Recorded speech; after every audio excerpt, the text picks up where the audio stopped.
Hey beauties, do you want to win yourselves a free Adidas Add-A-Zero NHL jersey? Huh? Well, you can. All you gotta do is click that like and subscribe button. You will be entered into the 10K giveaway.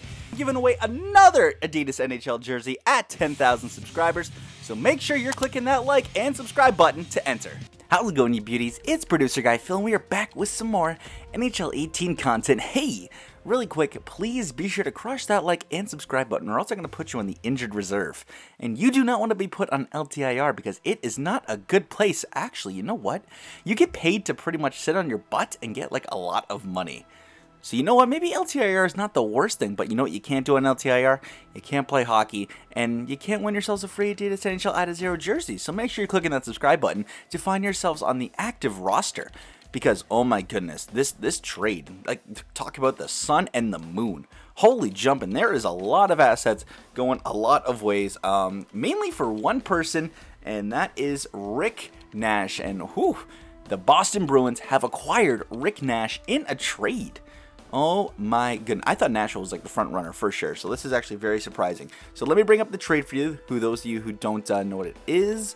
So the New York Rangers have acquired a first-round draft pick in 2018, Ryan Lindgren, Ryan Spooner, and Matt Bolesky, and a 7th-round pick for Rick Nash. Holy, how many pieces is that? All right, let me count. 1, 2, 3, 4, 5 pieces for Rick Nash. Matt Bolesky is basically an albatross contract for Rick Nash's contract. I think they both retain 50%. Ryan Spooner is a good addition for them, you know. Ryan Lindgren and that first. The first is that big thing. That's the key thing for them, is that first-round draft pick.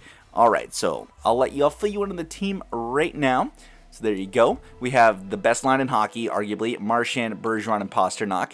Then you got Rick Nash himself, David Krejci, and Jake DeBrusk. All right. Danton Heinen, David Backes, and Riley Nash. And then you got Sean Kuraly, Tim Schaller, and Noel Carey. I don't really say his name, so someone's probably like yelling at me. And then Zdeno Chara, Charlie McAvoy, Torrey Krug, Adam McQuaid, Kevin Miller, and Brandon Carlo. And of course, in the net, Mr. Tuukka Rask and Anton Khudobin. There you go. So, whew, this is a pretty good-looking team, I'm not going to lie. I'm not going to lie, this is a pretty good-looking team. Solid team, bunch of good players there. You know, you got yourself some good players and some good men. You're going to have yourself a pretty good result there.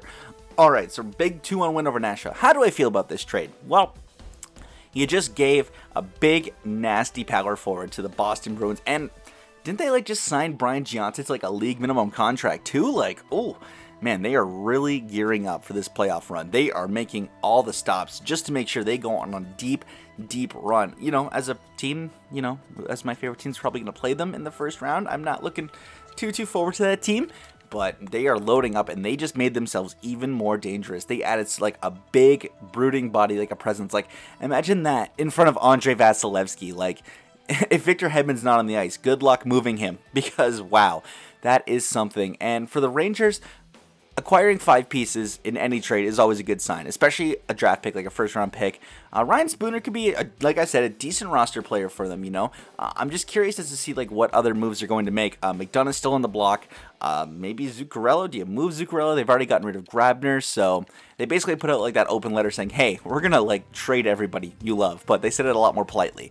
We're going to trade everyone you love for assets to retool and rebuild for the future, essentially, but they needed to do that. They absolutely needed to do that, so that's not really a shock at all. But Boston, you are just going to be a monster.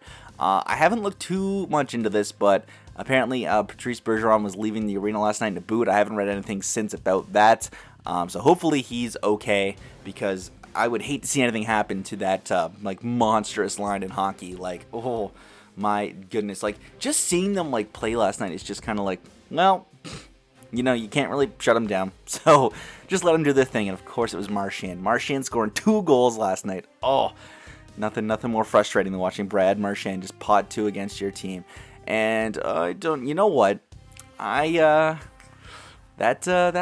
goal there by Ron Hainsey there. I don't know how to feel about it. I don't know if it should have counted. Personally, you can't really cross-check a guy onto a goaltender. But at the same time, like, did McAvoy's skate initiate contact with Rask, then causing him to lose his balance? Like, The thing is with goalie interference, the referees are now taught to not go looking for it. Is if anything is blatantly obvious, like if it sticks out, to call it. That's like the thing the NHL sent to the referees, like don't go looking for a reason to call off a goal. That just look to see if there's anything glaringly obvious. And I don't know, man, maybe they saw it the same way other people did with his foot initiating contact. I don't know, I'm not a referee, I'm not a zebra here, but like that just, I'm not sure how I feel about that, man. Did I think you get jobbed? Absolutely, man. That just, goalie, like, the thing is that we don't have any concrete, like, rule of what goalie interference is anymore. So, I can't even, like, base it off anything. Like, some goals have gotten called back that shouldn't have, and then goals that have gone in probably should have got called back. So, I don't even know, like, what I can base it off anymore. But this team is on a monstrous run there. I think we're almost at 100 points already, just based off quick maths. I think we need like a 1 or 2 wins just to get there, and yeah, now we're not going to get it because I frickin' said anything. So that's great. Thanks, Phil. Appreciate that. Let's see how we finished up. Oh, we actually finished with exactly 100 points. Looks like we didn't take the conference, but at least we got our division, so that's not too bad. So Marchand was 70 points, Pasternak was 69, Bergeron was 68. Yeah, look at this. All just balanced. Krejci with 52, McAvoy with 47, Rick Nash with 43 points. Yeah. Oh my goodness. There you go. Jake DeBrusk 39. Torrey Krug 34. Danton Heinen with 30. Riley Nash there. And it kind of drops off. Adam McQuaid with only 3 points. Let's check the goaltending. So Tuukka Rask with a 9.29. Brilliant. 211 goals against. And Anton Hudobin with a 9.08 and 2.64. Solid. Absolutely solid. Alright. So let's go right into the playoffs and see what will happen. So it looks like we're going to be playing the Sabres in the first round. Nope, it's the Canadiens. Looks like, I guess Washington might have gotten the Sabres. So this should be an interesting matchup. Let's go to the first 4 games and see what happens. 4-2 loss, 6-2 win, 3-1 win, and a 4-1 win. So we got a 3-1 series lead heading back to the TD Garden. Can we close it out here? Yes, we can. All right, so we beat the Canadiens in 5 games. So let's move on now and see what will happen in the second round against the Tampa Bay Lightning. Ouch. All right, so here we go. 2-0 loss, 3-0 loss, 4-1 loss, and a 5. Well, okay. So apparently, the Boston Bruins just get swept in the second round, even with Rick Nash. You know what? That's interesting. It's a bold move, Cotton. Let's see if it pays off. Apparently, it does not pay off. Oh my goodness, who's gonna win the cup now? Is it gonna be Tampa and back-to-back like trade episodes? Because that would be just, oh my goodness.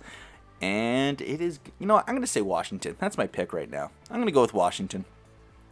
Because why not? It's a video game. Apparently, that's the only way we win the cup. Nashville, interesting.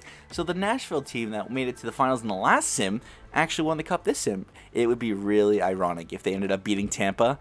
Oh my goodness, just imagine. Actually, let's check how he finished in the league, because I never really feel I checked that. I didn't even check the playoff tree in the last video, so I'm definitely going to get lit up for that one. That's great. Entire league, we finished 6th, not bad. How do we not? Oh, who finished that? Pittsburgh. I was like, who finished ahead of us? And who's in the very basement? Dallas, Colorado, Vegas, and Florida, and Arizona. And New York's down there now, I guess, since they don't have Rick Nash. And the awards. Alright, so Stanley Cup to the Nashville Predators, Presidents to the Ducks, Clarence S. Kimball to the Predators, and oh my god! It's exactly like a repeat, but this time Nashville won. Alright, interesting. Ovi with the Art Ross and the Hart, James Norris to Fowler, Backstrom to Besser, huh? That's alright, I guess. Conn Smythe to Rene, Vezina to Hellebuck, Jennings to Hellebuck, Masterton to Seth Jones, Selke to Bergeron, there we go. Ted Lindsay to Backstrom, and Reese Richard to Alexander Ovechkin. That's interesting. And let me show you the playoff trade just so you can kind of see how things shaped up. So it looks like Nashville won the cup in 6 games. Edmonton actually ended up sweeping Minnesota. There was 2 sweeps in the West. Wow. And wow. Washington gets eliminated by Buffalo. GG, Ovi. Just stop. Just stop. And then Tampa sweeps Buffalo in the conference finals. Tampa, on their way to the cup, only lost 1 game. Wow. They played 13 games on their way to the cup. Oh, sorry. No, that's wrong. They played... Yeah, no, 13 games. Yeah. Yeah, so, yeah, 5, 9, 10, 11, 12, 13. Yeah, 13 games. All right, not bad. Good for them. That sucks to get swept like that. But I hope you guys enjoyed this video again. Please be sure to crush that like and subscribe button if you did enjoy it. Look out for the Boston Bruins, man. That's all I can say. They're going to be a nasty team to deal with. Good luck to the Atlantic, because you are certainly going to need it. I'm producer guy Phil. I will see you in the next one. Stay classy.